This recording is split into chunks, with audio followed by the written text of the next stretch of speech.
Everyone, welcome back to mom's kitchen. So I hope आपको पिछली वाली वीडियोस अच्छी लगी होंगी। और मैंने जैसा कि कहा था कि मैं एक बार थियोरी कंप्लीट करने के बाद आपको न्यूमेरिकल्स भी करवाऊंगी। ठीक है, तो आज हम लोग करने वाले हैं न्यूमेरिकल्स, पर हम लोग डायरेक्टली डाइजेस्ट में से करने वाले हैं। डाइजेस्ट में से इसीलिए क्योंकि हमारा जो टेक्स्ट बुक है, टेक्स्ट बुक के इलस्ट्रेशंस यानी कि एग्जाम्पल्स, ठीक है, तो टेक्स्ट बुक के इलस्ट्रेशंस, टेक्स्ट बुक की एक्सरसाइज सब डाइजेस्ट में दी हुई होती है। ठीक है, और हम लोग इसमें आंसर भी अच्छे से देख सकते हैं। आंसर तो मैं ही करवाऊंगी आपको अलग से नोटबुक में। ठीक है, तो हम लोग अब शुरू करते हैं। यहाँ पे सबसे पहले हमारा फर्स्ट क्वेश्चन जो है वो इम्पॉर्टेंट है, तो ये आप टिक कर लेना कि ये क्वेश्चन हमारा इम्पॉर्टेंट है।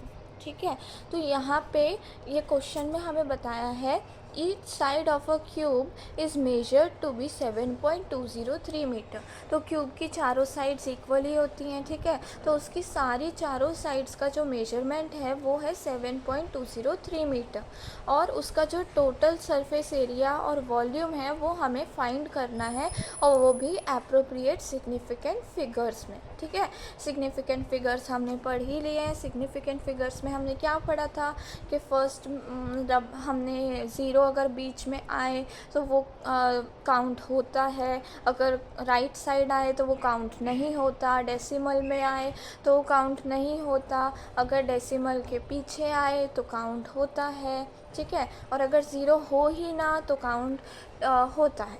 ठीक है, तो हम लोग अब शुरू करते हैं ये वाले क्वेश्चन से।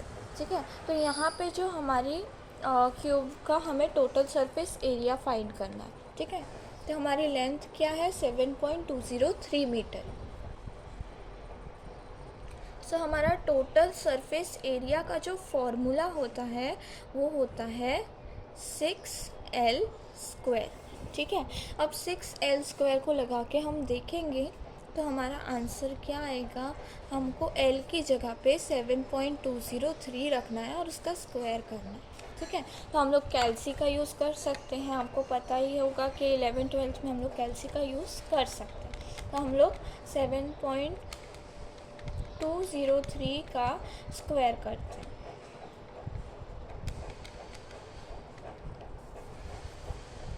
तो यहाँ पे हमारा आंसर आएगा 51.883209। ठीक है, अब हम लोग इसे 6 से मल्टीप्लाई कर देंगे तो हमारा आंसर आएगा 311.299। ठीक है, अभी उसके पीछे और भी आ रहा है लेकिन हम इतना ही लिख रहे हैं। तो हमने जैसा कि राउंड ऑफ वाले में पढ़ा था कि हमारा अगर 5 से ज़्यादा होगा तो उसका पहले वाला नंबर एक नंबर इंक्रीज़ हो जाएगा। तो हम लोगों को यहाँ पे 311.3 मीटर स्क्वायर हो जाएगा। ठीक है, अब हमारा जो दूसरा था वो था हमारा वॉल्यूम फाइंड करने का। तो हम लोग अब वॉल्यूम फाइंड करेंगे। वॉल्यूम का फॉर्मूला होता है L क्यूब। ठीक है, अब यहाँ पे 7.203 का हम क्यूब कर देंगे।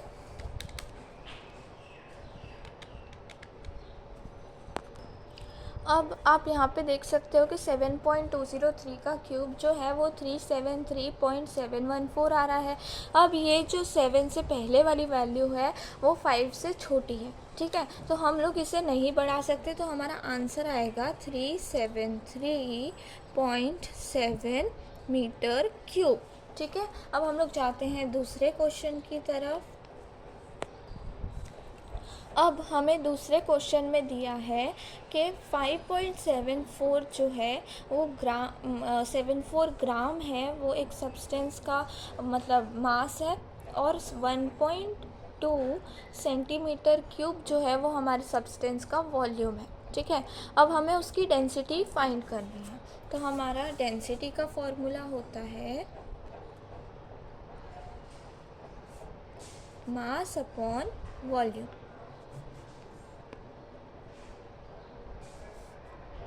अब हमारा 5.74 हमारा मास है और वॉल्यूम 1.2 है। ठीक है, अब हम लोग इसे डिवाइड कर देंगे। अब यहाँ पे जो हमारा आंसर आया वो आया 4.783333, ठीक है। तो अब हम लोग इसमें राउंड ऑफ करेंगे तो यहाँ 8 जो है वो 5 से बड़ा है, तो यहाँ पे 4.8 हो जाएगा, ठीक है। और हमारा क्वेश्चन में क्या था, 5.74 ग्राम में था और ये सेंटीमीटर में था, तो हम लोग उसी तरह से लिखेंगे 4.8 ग्राम सेंटीमीटर क्यूब, ठीक है। अब हम लोग तीसरा क्वेश्चन देखते हैं। अब तीसरे क्वेश्चन में हमें बताया है कि इक्वेशन दिया है एक ½ mv² = mgh, जो जहाँ पे m जो है वो मास है, v जो है वो वेलोसिटी है, g जो है वो एक्सीलरेशन है, और वो ओके और h जो है वो हमारी हाइट है, ठीक है। अब हम लोग इसका आंसर देखते हैं। अब यहाँ पे हमारा जो हाफ होता है वो तो हमारा कांस्टेंट होता है, ठीक है। तो ये हम लोग यहाँ पे लिख देंगे कांस्टेंट, या फिर उसे बोल सकते हैं डायमेंशनलेस कांस्टेंट, ठीक है। अब हमारा m का होता है m1, फिर मतलब m का जो mlt होता है वो m1 होता है, v का होता है l1 t-1, ठीक है। यहाँ पे उसका स्क्वायर हो जाएगा क्योंकि v का स्क्वायर होना है, ठीक है। फिर इक्वल टू करके हम लिख देंगे mgh, तो mgh में m का mlt m1 और g और h का l2 t-2, ठीक है। अब यहाँ पे हम लोग इसका स्क्वायर कर देंगे तो यहाँ पे ये 2 से मल्टीप्लाई हो जाएंगे दोनों, ठीक है।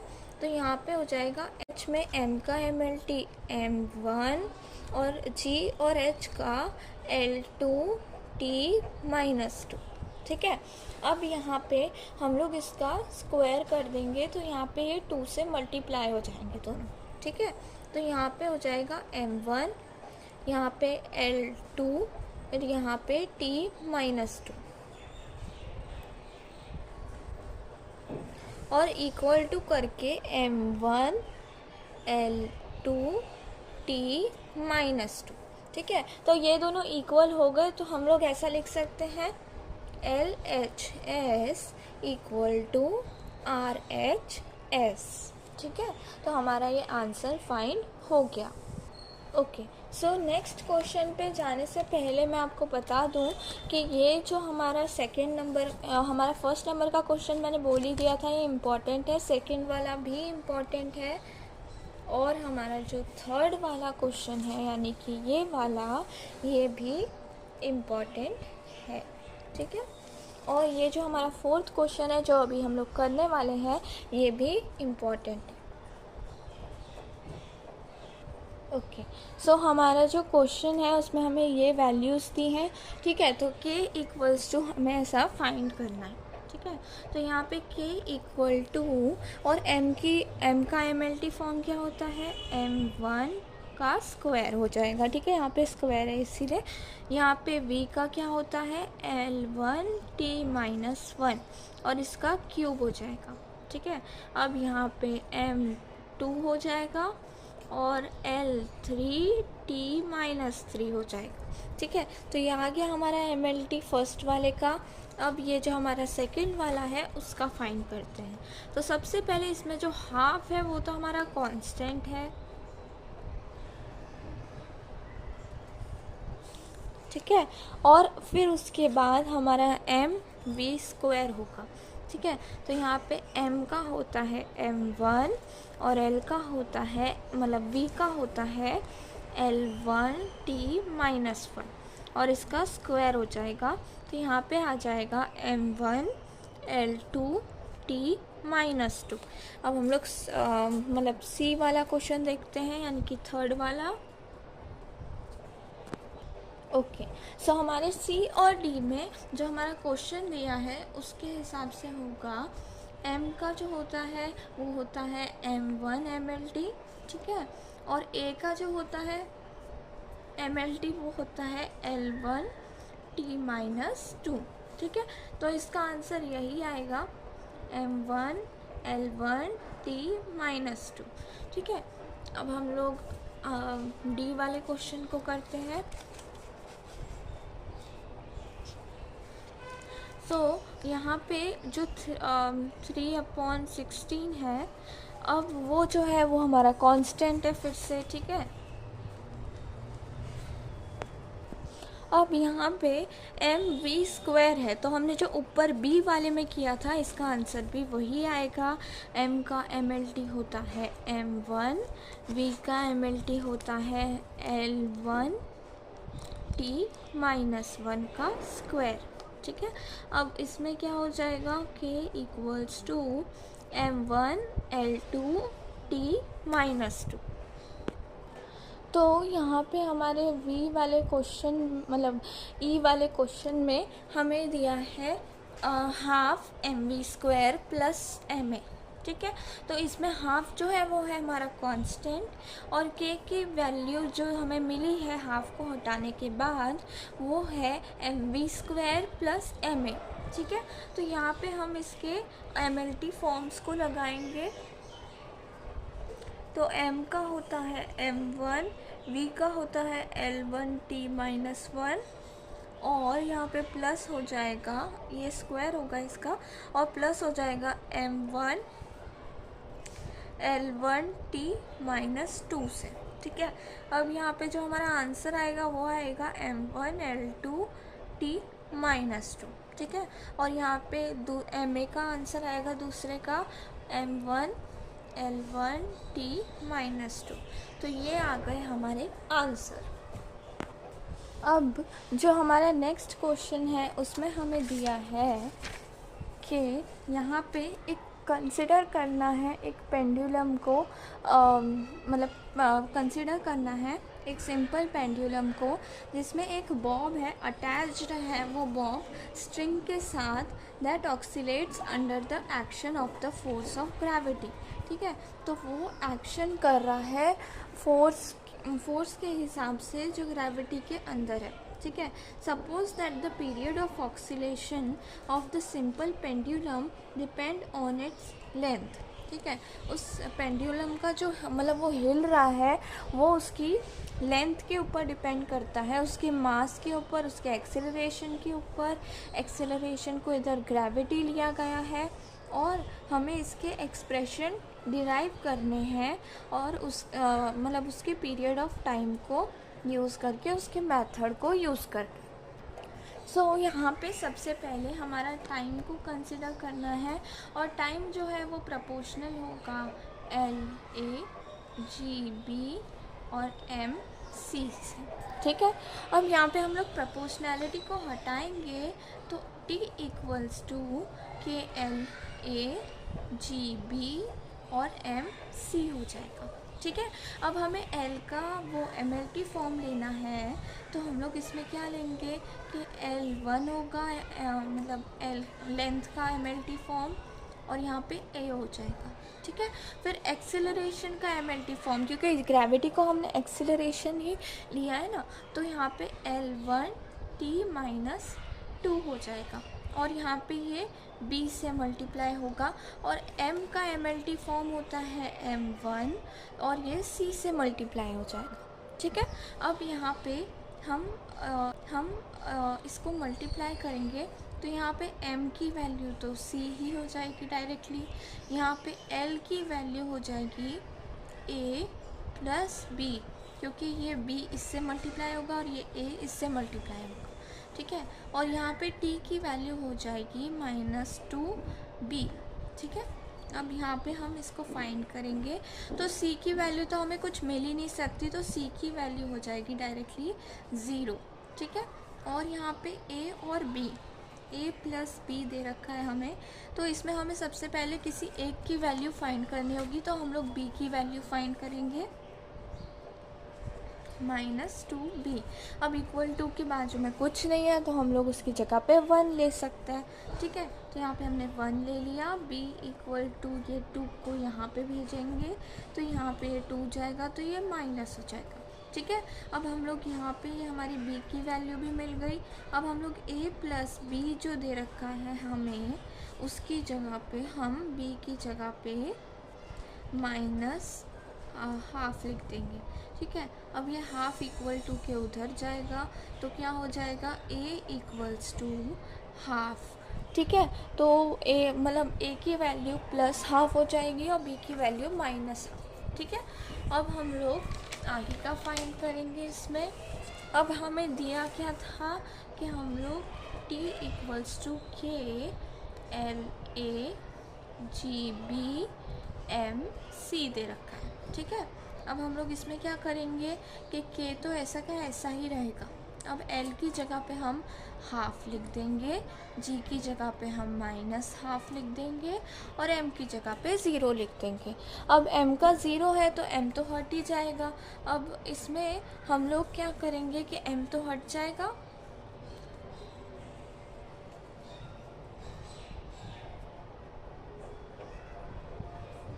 अब इसमें m हट चुका है।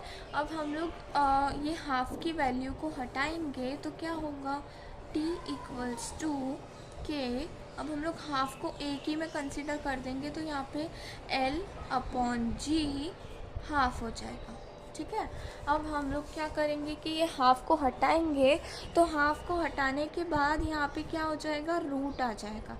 तो हम लोग रूट ऐड कर देंगे l अपॉन जी।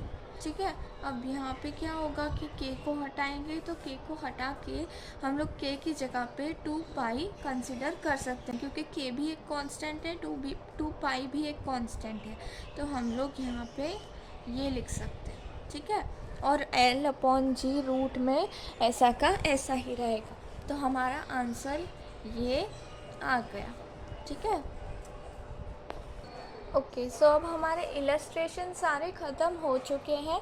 अब हम लोग जाएंगे एक्सरसाइज की तरफ।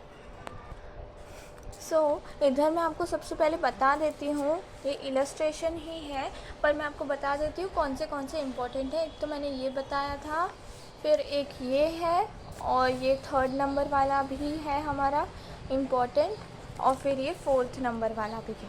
ठीक है, अब और ये जो हमने 5th नंबर वाला पेंडुलम वाला क्वेश्चन किया, वो तो बहुत ज़्यादा IMP है, वो हमेशा पूछते ही हैं। ठीक है, तो इधर एक्सरसाइज में हमारे सबसे पहला क्वेश्चन है, the volume of a cube of side 1 centimetre is equal to dash metres cube. ठीक है, तो हमें ये दिया है, तो वॉल्यूम हमें फाइंड करना है 1 सेंटीमीटर का क्यूब के वॉल्यूम का। ठीक है, अब इसमें क्या करना है, हमें वॉल्यूम का फॉर्मूला लगाना है। वॉल्यूम का फॉर्मूला में होता है एल क्यूब। अब एल क्यूब करेंगे तो 1 इंटू 1 इंटू 1 होगा। अब यहाँ पे 1 सेंटीमीटर का क्यूब हो जाएगा।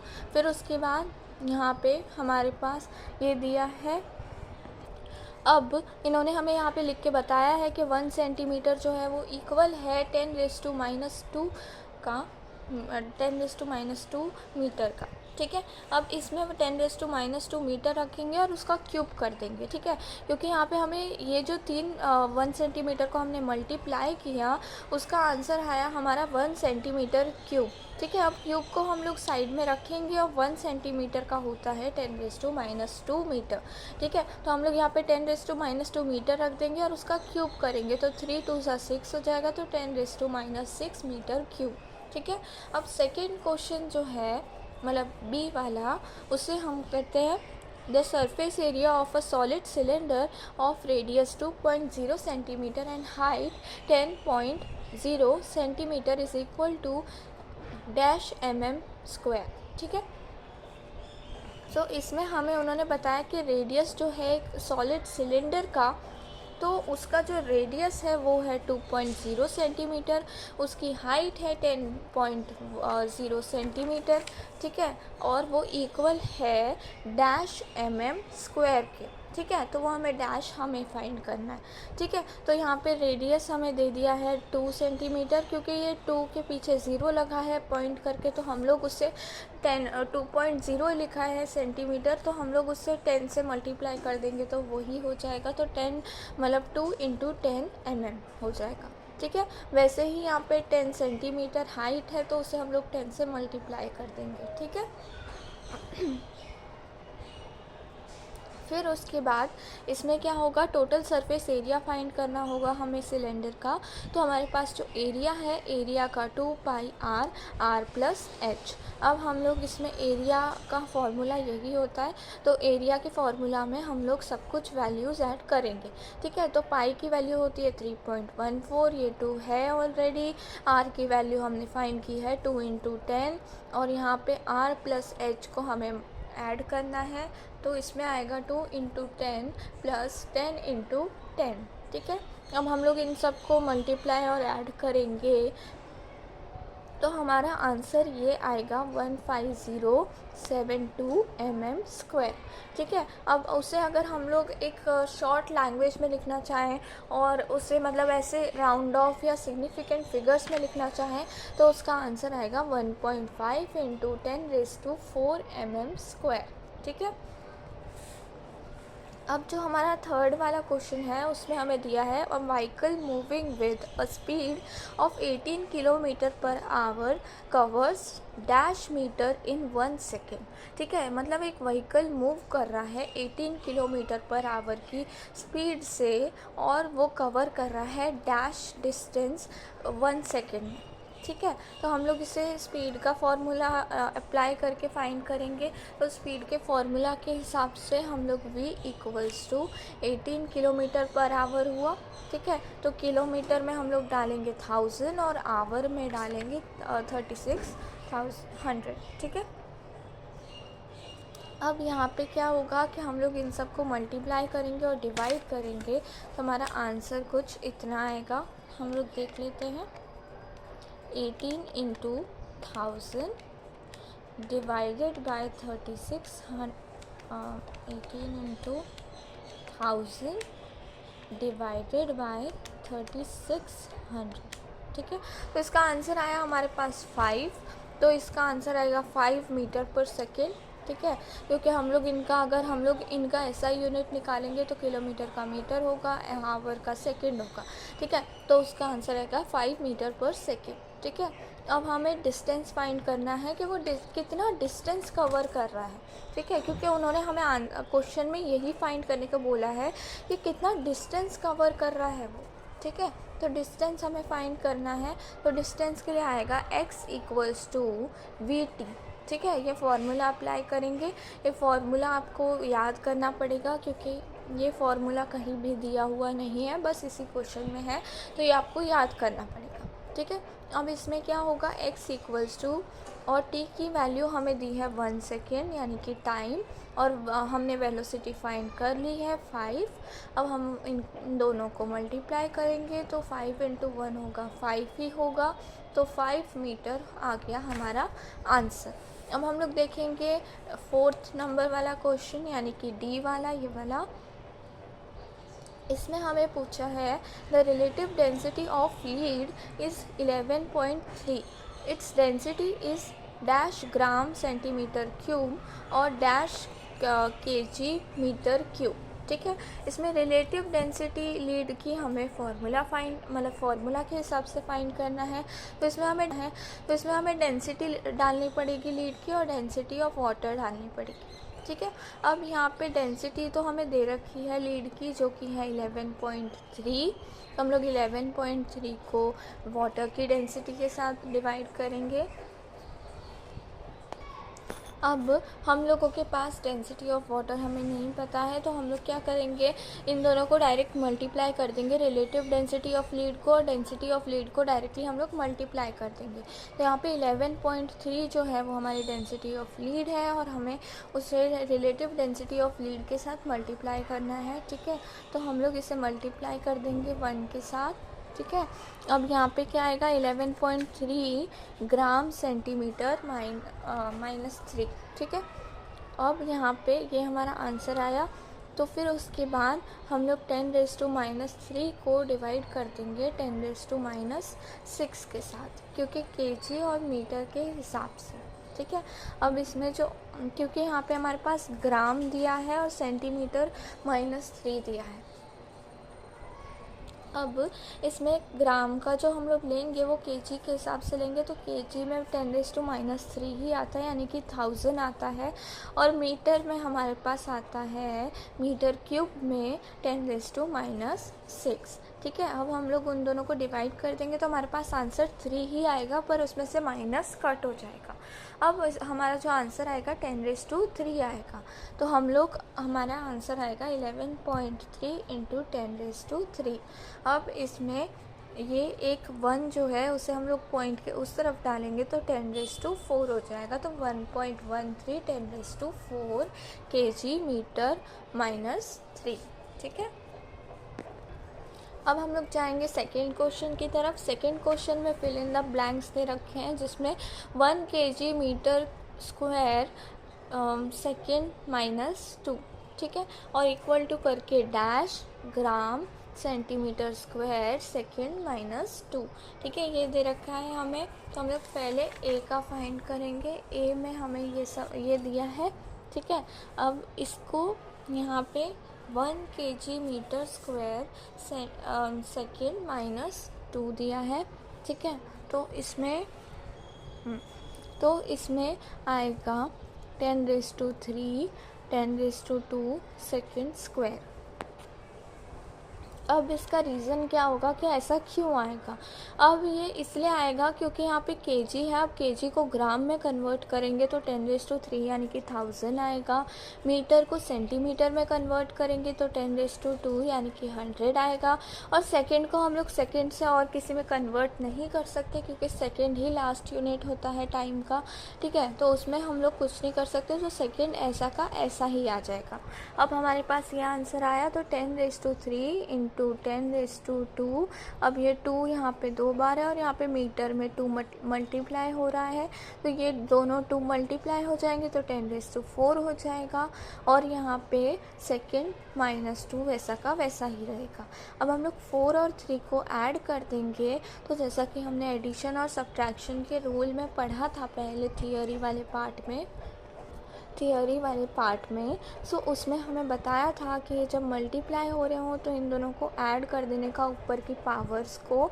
तो हम लोग 4 और 3 को ऐड कर देंगे तो 7 आ जाएगा। अब हमें ग्राम सेंटीमीटर स्क्वायर सेकेंड -2 को रखना है उसके लास्ट में आंसर में। ठीक है, और ये जो हम लोग सेकेंड क्वेश्चन करने वाले हैं वो भी बहुत बहुत ज़्यादा इम्पॉर्टेंट है। ठीक है, सो इसको भी अच्छे से करना आप। तो चलो अब हम लोग शुरू करते हैं क्वेश्चन नंबर 2 से और उसके ए वाले से। ठीक है, अब ए में हमें दिया है 1 किलोग्राम मीटर स्क्वायर सेकेंड -2। ठीक है, हमें ये दिया है क्वेश्चन में, तो हम लोगों के और इक्वल टू करके हमें डैश दिया है और ग्राम सेंटीमीटर स्क्वायर और सेकेंड -2 दिया है। ठीक है, तो अब हम लोग इसका आंसर देखते हैं।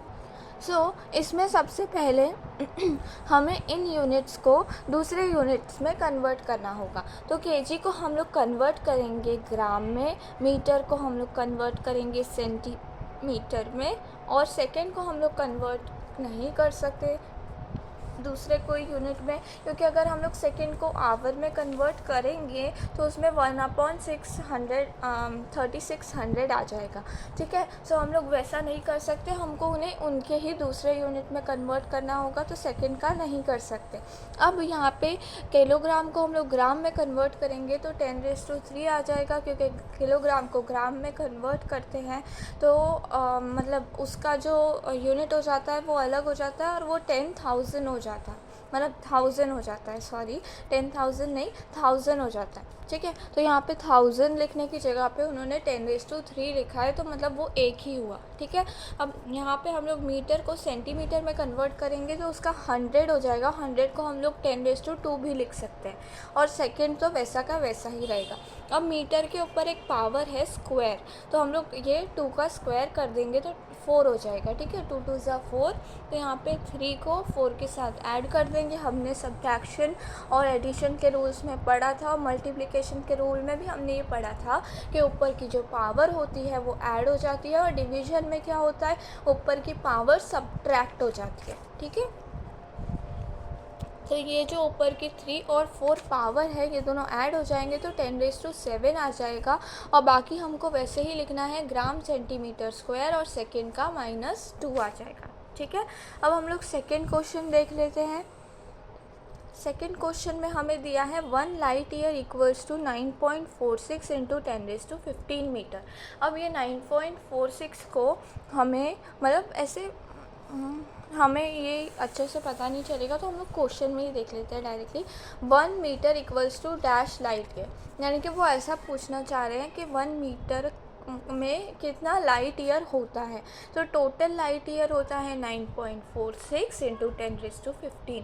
अब वो 1 मीटर में कितना लाइट ईयर होता है वो पूछ रहे हैं वो हमसे। तो 1 मीटर को हम लोग 9.46 इंटू 10⁻15 के साथ डिवाइड कर देंगे। तो अब जब हम उसको डिवाइड करेंगे तो हमें 1 मीटर की वैल्यू पता चल जाएगी, 1.057 आएगा। लेकिन यहाँ पे 10⁻16 कैसे हो गया, क्योंकि हम लोग कैल्सी में कैलकुलेट करके देखते हैं। ठीक है, हम लोग यहाँ पे 1 को डिवाइड करते हैं 9.46 के साथ,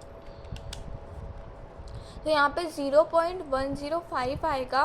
तो हम लोग जब 1 को डेसिमल पॉइंट के उस तरफ डालेंगे तो वो एक वैल्यू इंक्रीज़ हो जाएगी, तो 15 से 16 हो जाएगा और वो नेगेटिव वैल्यू में कन्वर्ट हो जाएगा। ठीक है, अब हम लोग जाते हैं सी क्वेश्चन की तरफ। तो सी क्वेश्चन में हमें पूछा है 3.0 मीटर पर second square equals two kilometre per hour square. ठीक है, अब हमें इसमें क्या करना है कि 3.0 मीटर पर सेकेंड स्क्वायर इक्वल्स टू, हमें पूछा है कि उसे किलोमीटर पर आवर स्क्वायर में कन्वर्ट करेंगे तो क्या आएगा। ठीक है, ओके तो जब हम इसे कन्वर्ट करेंगे तो मीटर को हम लोग किलोमीटर में कन्वर्ट कर देंगे। तो मीटर को जब किलोमीटर में कन्वर्ट करते हैं तो उसमें 1000 आ जाएगा, बट ये 1000 जो है वो नेगेटिव में आएगा। ठीक है, अब ये 1000 मतलब 10⁻³ आएगा किलोमीटर, और ये इससे मल्टीप्लाई हो जाएगा 3 से। ठीक है, फिर उसके बाद हमारा जो नीचे की वैल्यू आएगी वो सेकेंड को हम लोग किलोमीटर में कन्वर्ट करेंगे। तो किलोमीटर में करेंगे कन्वर्ट सेकेंड को, तो तब 1/3600 आ जाएगा। जैसे कि आप इधर देख सकते हैं कि 1 आवर इक्वल्स टू 3600 सेकेंड। ठीक है, तो 3600 जो हमारे सेकेंड आए हैं वो मिलेगा हमें, और यहाँ पे हमारा स्क्वायर हो जाएगा क्योंकि ये सेकेंड का स्क्वायर है तो स्क्वायर ही रहेगा और एच का स्क्वायर। ठीक है, अब हम लोग इस 10⁻³ को हम लोग 3 के साथ मल्टीप्लाई कर देंगे। तो इसे मल्टीप्लाई करेंगे और ये जब डिवाइड होगा तो उसका आंसर 3600 ही आएगा, क्योंकि 1 के साथ डिवाइड होने के बाद वही आंसर आता है। अब 3600 बचेगा, अब उसका स्क्वायर करना पड़ेगा हमें।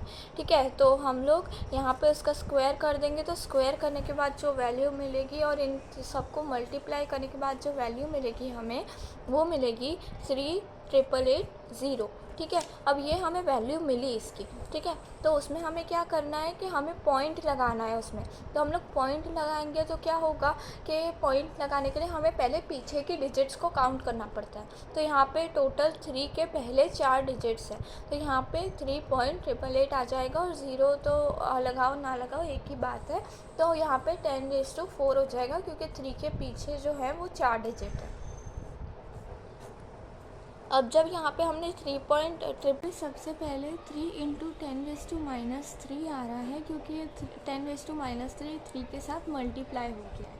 यहाँ पे 1 डिवाइडेड बाय 3600 जो होगा उसका स्क्वायर हो जाएगा। तो यहाँ पे और यहाँ पे किलोमीटर पर आवर स्क्वायर हो जाएगा। ठीक है, क्योंकि किलोमीटर और आवर आ जाएंगे उसके पीछे यूनिट्स। ठीक है, अब यहाँ पे इन तीनों को मल्टीप्लाई कर देंगे तो हमारा आंसर आएगा 38880। ठीक है, किलोमीटर पर आवर स्क्वायर। अब हमें इसमें यहाँ पे पॉइंट लगाना हो और हमें ये हटाना हो तो हम लोग क्या करेंगे, ये मतलब इन सब को काउंट करके हम लोग पॉइंट लगा देंगे। तो यहाँ पे पॉइंट लगाने के लिए हमें 3 के पीछे पॉइंट लगाना है। तो यहाँ पे 3 के मतलब पॉइंट के पीछे वाली 4 वैल्यूज़ हैं, 888 और 0। ठीक है, तो यहाँ पे 3.888 इंटू 10⁻4 हो जाएगा। और यहाँ पे हमने जैसा कि राउंड ऑफ में पढ़ा था, ये 8 जो है वो 5 से बड़ा है, तो इसके आगे वाली वैल्यू एक नंबर इंक्रीज़ हो जाएगी। तो यहाँ पे आ जाएगा 3.9 इंटू 10⁴ और यहाँ पे किलोमीटर पर आवर स्क्वायर हो जाएगा। ठीक है, सो ये आ गया हमारा आंसर। अब हम लोग डी का देखते हैं, डी में मतलब कैसे है।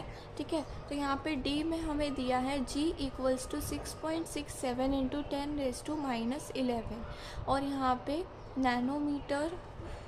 Nanometre square upon kg square equals to centimetre square second square और यहाँ पे g-1। ठीक है, तो यहाँ पे आएगा g इक्वल्स टू g की वैल्यू क्या है 6.67।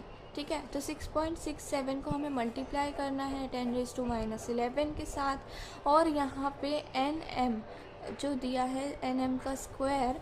अब हम लोग इस k को nm के बाजू में ले जाएंगे तो इसकी वैल्यू नेगेटिव हो जाएगी, तो ये नेगेटिव हो जाएगी तो ये kg-2 हो जाएगा। ठीक है, अब यहाँ पे 6.67 इंटू 10⁻11 और यहाँ पे उसी तरह से रखेंगे kg मीटर पर सेकेंड स्क्वायर।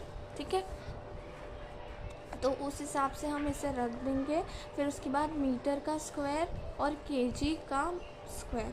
ठीक है, यानी कि मीटर पर kg स्क्वायर। ठीक है, मीटर का स्क्वायर और kg का -2। ठीक है, अब यहाँ पे kg की वैल्यू जैसा कि हमें मिली थी वो लगाएंगे, मीटर की वैल्यू हमें मिली थी वो लगाएंगे, n जो है नैनोमीटर वो हट जाएगा और यहाँ पे ये लग जाएगा। ठीक है, अब यहाँ